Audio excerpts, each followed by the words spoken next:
Nos acercamos hoy al final de nuestro estudio del capítulo 7 de Josué. Y en nuestro programa anterior estábamos hablando del pecado de Acán y la consecuente derrota de Israel en Ai. Decíamos que es necesario confesar nuestro pecado a Dios. Ahora, ¿cómo se hace eso? Pues indicando claramente a Dios lo que hemos hecho, así como Acán indicó claramente a Josué lo que él había hecho. Debemos contar a Dios todo lo que tenemos en nuestro corazón, y mejor es que se lo contemos todo porque Él ya sabe lo que hemos hecho de todas maneras. Sin la confesión, amigo oyente, no puede haber ningún gozo ni poder en nuestra vida. No habrá victoria, sino hasta cuando confesemos nuestro pecado. Ahora, cuando Acán confesó su pecado y le dijo a Josué lo que él había tomado de los despojos, Josué entonces envió algunos mensajeros para que buscaran lo que Acán había tomado y había escondido. Y ellos lo trajeron a Josué y lo pusieron delante de Jehová y de los hijos de Israel. Entonces Josué y todo Israel tomaron a Acán y a su familia y todo lo que tenía, incluyendo los despojos que había tomado, y lo llevaron todo al valle de Acor. Ahora los versículos finales, los versículos 25 y 26 de este capítulo 7 de Josué, nos dicen: Y le dijo Josué, ¿por qué nos has turbado? Túrbete Jehová en este día. Y todos los israelitas los apedrearon, y los quemaron después de apedrearlos. Y levantaron sobre él un gran montón de piedras que permanece hasta hoy. Y Jehová se volvió del ardor de su ira, y por esto aquel lugar se llama el Valle de Acor, hasta hoy. Esta es una situación seria, y el apóstol Pablo pone énfasis sobre ella para los creyentes en el Nuevo Testamento. Dice él en su carta a los Romanos capítulo 8 versículo 13, «Porque si vivís conforme a la carne, moriréis. Mas si por el Espíritu hacéis morir las obras de la carne, viviréis». Hay muchos cristianos que en realidad no viven. Hay santos miserables que no juzgan el pecado en sus vidas. El apóstol Pablo nos dice en su primera carta a los Corintios capítulo 4 versículos 3 y 4, «Yo en muy poco tengo el ser juzgado por vosotros o por tribunal humano, y ni aun yo me juzgo a mí mismo, porque aunque de nada tengo mala conciencia, no por eso soy justificado, pero el que me juzga es el Señor». Amigo oyente, si pudiéramos juzgarnos y confesar nuestros pecados, entonces Dios no tendría que intervenir para juzgarnos. Su juicio a veces es muy serio. Yo sé que esto es verdad porque he experimentado el juicio de Dios en mi propia vida. Dios juzgará su pecado, amigo oyente. Usted puede quejarse todo lo que quiera, pero de nada le servirá lloriquear y echar polvo sobre su cabeza como lo hizo Josué. Dios quiere que venga a Él y que le confiese su pecado y que se ponga en comunión con Él. Entonces usted experimentará la libertad y el gozo del Señor. En la carta del apóstol Pablo a los Colosenses, capítulo 3, versículo 5, se nos manda: «Haced morir, pues, lo terrenal en vosotros, fornicación, impureza, pasiones desordenadas, malos deseos y avaricia, que es idolatría». ¿Cuál es el pecado suyo hoy en día, amigo oyente? Acuda a Dios y confiéselo. La confesión significa que usted definitivamente juzga el problema. También quiere decir que se aparta de ese pecado. El mismo apóstol Pablo, escribiendo a Tito en el capítulo 3 de esta carta, versículo 5, dice: «Nos salvó no por obras de justicia que nosotros hubiéramos hecho, sino por su misericordia, por el lavamiento de la regeneración y por la renovación en el Espíritu Santo». Amigo oyente, Dios quiere que nos lleguemos a Él. Quiere que nuestras vidas sean limpiadas a fin de que tengamos comunión con Él. Y bien, así concluye nuestro estudio del capítulo 7 de Josué. Llegamos ahora al capítulo 8. En este capítulo, Dios fortalece a Josué. Encontramos también la estrategia por la cual Ai fue tomada. El rey de Ai es colgado. Josué edifica un altar, escribe la ley sobre piedras y lee las bendiciones y las maldiciones. Aunque los israelitas primero fueron derrotados en Ai, Dios por fin les dio allí una victoria. Recuerde usted que Ai representa la carne, y que de la historia de Israel en Ai recibimos una lección espiritual, la cual es importante. En primer lugar, debe haber un reconocimiento del potencial del enemigo. Debemos darnos cuenta de que la carne es nuestro enemigo más grande. A algunos les gusta culpar al diablo por todo. Sin embargo, es nuestra carne la que es responsable de muchas de nuestras dificultades. Un comediante norteamericano siempre dice, el diablo es quien me hizo hacerlo. El diablo no siempre hace que hagamos lo malo, amigo oyente. Muchas veces es la carne que nos hace pecar. Después de que reconocemos que la carne es nuestro enemigo, necesitamos examinar con cuidado las razones de nuestras derrotas. Muchos de nosotros somos derrotados porque no estamos dispuestos a admitir derrota por razón de que es vergonzosa, innoble, humillante y no queremos admitirla. Los motivos de la derrota se deben principalmente a nuestra confianza en nuestras propias capacidades. Los espías le dijeron a Josué que solamente 2,000 o 3,000 hombres eran necesarios para vencer fácilmente a Ai. O sea que nosotros dependemos de nosotros mismos para ganar la victoria. Creemos que la carne puede ser vencida fácilmente. Pero, amigo oyente, debemos decir como dijo el apóstol Pablo en su carta a los Romanos capítulo 7, versículo 24, «Miserable de mí, ¿quién me liberará de este cuerpo de muerte?» Ahora hubo defección en el campamento de Israel. Y hay muchos cristianos que rodean a Jericó tocando las bocinas, los cuales al mismo tiempo sufren una derrota notoria en Ai. Usted bien puede ser un cristiano separado, que no bebe un cóctel, pero ¿es lleno del Espíritu Santo? ¿Tiene el fruto del Espíritu Santo en su vida? Puede ser que usted no vaya al cine, pero ¿qué le parece a usted las obras de la carne en su vida? Usted tal vez no fumará cigarrillos, pero ¿qué le parece aquel fuego de celos, de envidia, de contienda y de división que tiene en la punta de su lengua? Usted quizá no se pinta, pero ¿mancha usted sus labios con chismes? Todo cristiano debe reconocer que es un santo falso, el cual vive una vida fingida. Yo sé que el hablar así de esta manera no es popular.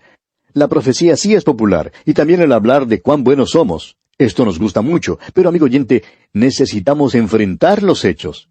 Debemos reconocer por qué es que somos derrotados por el enemigo. Necesitamos ser conocedores de las fuentes que Dios nos provee, las cuales nos ayudarán a vencer al enemigo. Hay una batalla que librar.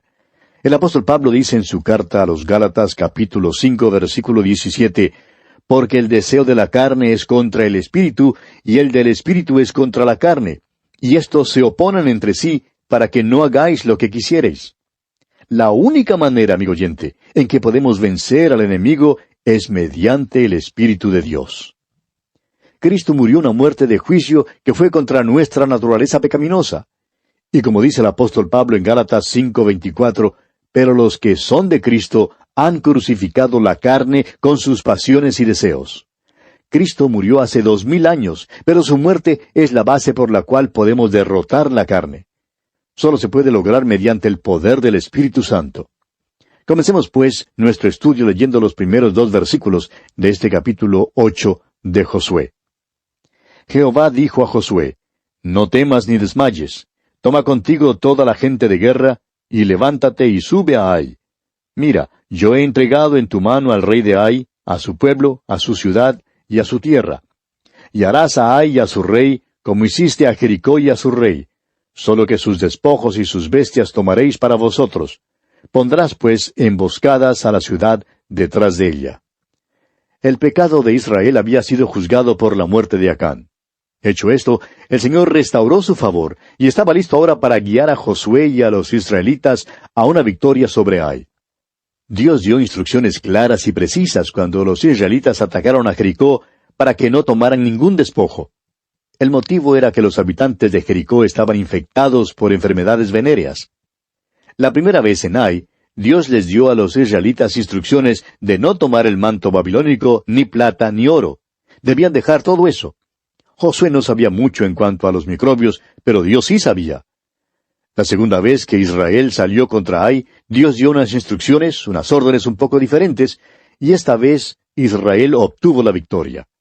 Consideremos ahora la lectura que hace Josué de las bendiciones y maldiciones. Pasemos al versículo 30 y leamos hasta el versículo 32 de este capítulo 8 de Josué. Entonces Josué edificó un altar a Jehová, Dios de Israel, en el monte Ebal, como Moisés, siervo de Jehová, lo había mandado a los hijos de Israel, como está escrito en el libro de la ley de Moisés, un altar de piedras enteras, sobre las cuales nadie alzó hierro, y ofrecieron sobre él holocausto a Jehová, y sacrificaron ofrendas de paz. También escribió allí sobre las piedras una copia de la ley de Moisés, la cual escribió delante de los hijos de Israel. Encontramos que después de la victoria en Ai, Josué edificó un altar al Señor Dios de Israel en el monte Ebal. Luego los israelitas hicieron lo que Moisés les había mandado que hicieran, y Josué leyó las bendiciones y las maldiciones. Usted puede leer estas maldiciones y estas bendiciones allá en el capítulo 11 de Deuteronomio, versículos 26 al 32. Continuando ahora con el capítulo 8 de Josué, pasemos al versículo 34 y leamos también el versículo 35. Después de esto, leyó todas las palabras de la ley, las bendiciones y las maldiciones, conforme a todo lo que está escrito en el libro de la ley. No hubo palabra alguna de todo cuanto mandó Moisés, que Josué no hiciese leer delante de toda la congregación de Israel, y de las mujeres, de los niños, y de los extranjeros que moraban entre ellos. Note usted que toda la ley de Moisés fue leída. No leyeron solamente una parte de ella, sino toda. Esta debería ser la ley de la tierra, y fue una ocasión para que Israel renovara los votos de su pacto con Dios. Y bien, así terminamos nuestro estudio de este capítulo 8 de Josué. Ahora, en el capítulo 9, los reyes se alían para combatir con Israel. Encontramos también la astucia de los gabaonitas y su castigo. Este capítulo 9 principia la campaña en el sur. Habiendo avanzado hasta el corazón de la tierra, y habiéndola dividido, Josué ahora puede avanzar poco a poco contra cada sección. Josué ha sido comparado con Alejandro Magno y con Aníbal como gran general. Dividir y conquistar era la estrategia usada por Josué. Fue engañado por los gabaonitas, se hizo un pacto con ellos, lo cual era contrario al mandato claro de Dios, según lo vemos en el versículo 4. Los gabaonitas representan al diablo con toda su astucia y maña. Y amigo oyente, no podemos hacer alianzas con él. La palabra de Dios nos instruye, vestíos de toda la armadura de Dios para que podáis estar firme contra las acechanzas del diablo. Sobre todo, tomad el escudo de la fe, con que podáis apagar todos los dardos de fuego del maligno. Luego en Apocalipsis capítulo 12, versículo 9, leemos estas palabras. Y fue lanzado fuera el gran dragón, la serpiente antigua, que se llama Diablo y Satanás, el cual engaña al mundo entero. Fue arrojado a la tierra, y sus ángeles fueron arrojados con él. Comencemos pues considerando la astucia de los gabaonitas y su castigo. Leamos los primeros 2 versículos de este capítulo 9 de Josué. Cuando oyeron estas cosas todos los reyes que estaban a este lado del Jordán, así en las montañas como en los llanos, y en toda la costa del mar grande delante del Líbano, los heteos, amorreos, cananeos, fereceos, heveos y jebuseos, se concentraron para pelear contra Josué e Israel. Sin duda estos reyes habían planeado aliarse contra los israelitas, pero parece que por alguna razón u otra no se juntaron ni lograron impedir la invasión del ejército de Israel. Es posible que esto explique la acción de los gabaonitas. Su intención no era de luchar, sino de hacer un tratado. Continuemos con los versículos 3 hasta el 9 de este capítulo 9 de Josué. Mas los moradores de Gabaón, cuando oyeron lo que Josué había hecho a Jericó y a Ai, usaron de astucia, pues fueron y se fingieron embajadores, y tomaron sacos viejos sobre sus asnos, y cueros viejos de vino, rotos y remendados, y zapatos viejos y recocidos en sus pies, con vestidos viejos sobre sí, y todo el pan que traían para el camino era seco y mohoso. Y vinieron a Josué al campamento en Gilgal, y le dijeron a él y a los de Israel, Nosotros venimos de tierra muy lejana, haced pues ahora alianza con nosotros. Y los de Israel respondieron a los heveos, Quizás habitáis en medio de nosotros, ¿cómo pues podremos hacer alianza con vosotros? Ellos respondieron a Josué, Nosotros somos tus siervos. Y Josué les dijo, ¿Quiénes sois vosotros y de dónde venís? Y ellos respondieron, Tus siervos han venido de tierra muy lejana, por causa del nombre de Jehová tu Dios, porque hemos oído su fama y todo lo que hizo en Egipto. Los gabaonitas eran muy astutos. Pretendieron ser agentes diplomáticos de un país lejano, cuando el hecho era que vivían solamente a unos pocos kilómetros de Jerusalén. Le dijeron a Josué que realmente querían adorar al Dios vivo y verdadero. Luego hicieron notar a Josué sus vestidos viejos y sus cueros de vino ya rotos, los zapatos viejos y su pan mohoso. Todo fue un engaño, y Josué cayó en la trampa. Dios había mandado a los israelitas a destruir completamente las ciudades de los cananeos. Pero Israel no hizo esto.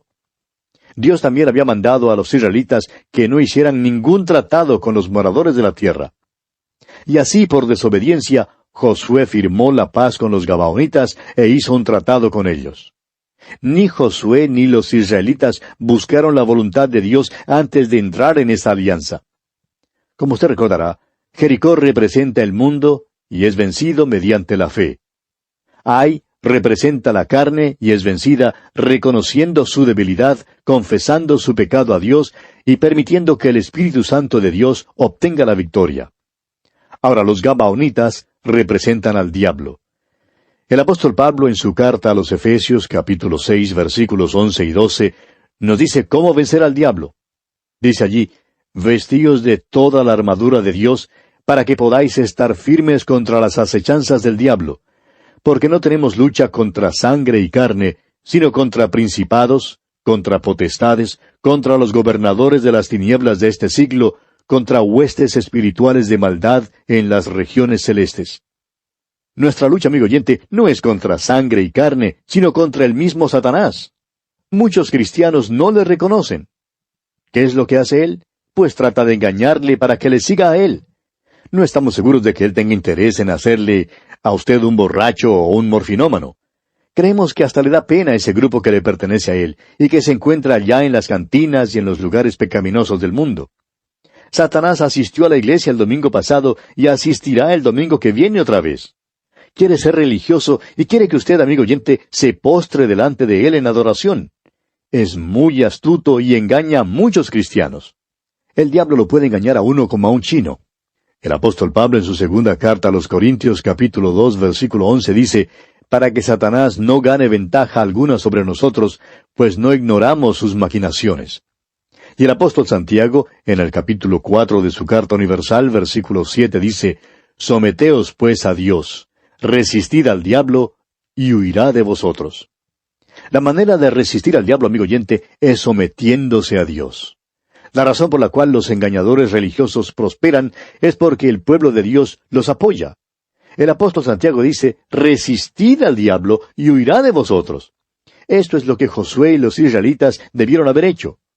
Ahora, cuando Josué se dio cuenta del engaño de los gabaonitas, les dijo aquí en el versículo 23 del capítulo 9, «Ahora pues, malditos sois, y no dejará de haber de entre vosotros siervos, y quien corte la leña y saque el agua para la casa de mi Dios».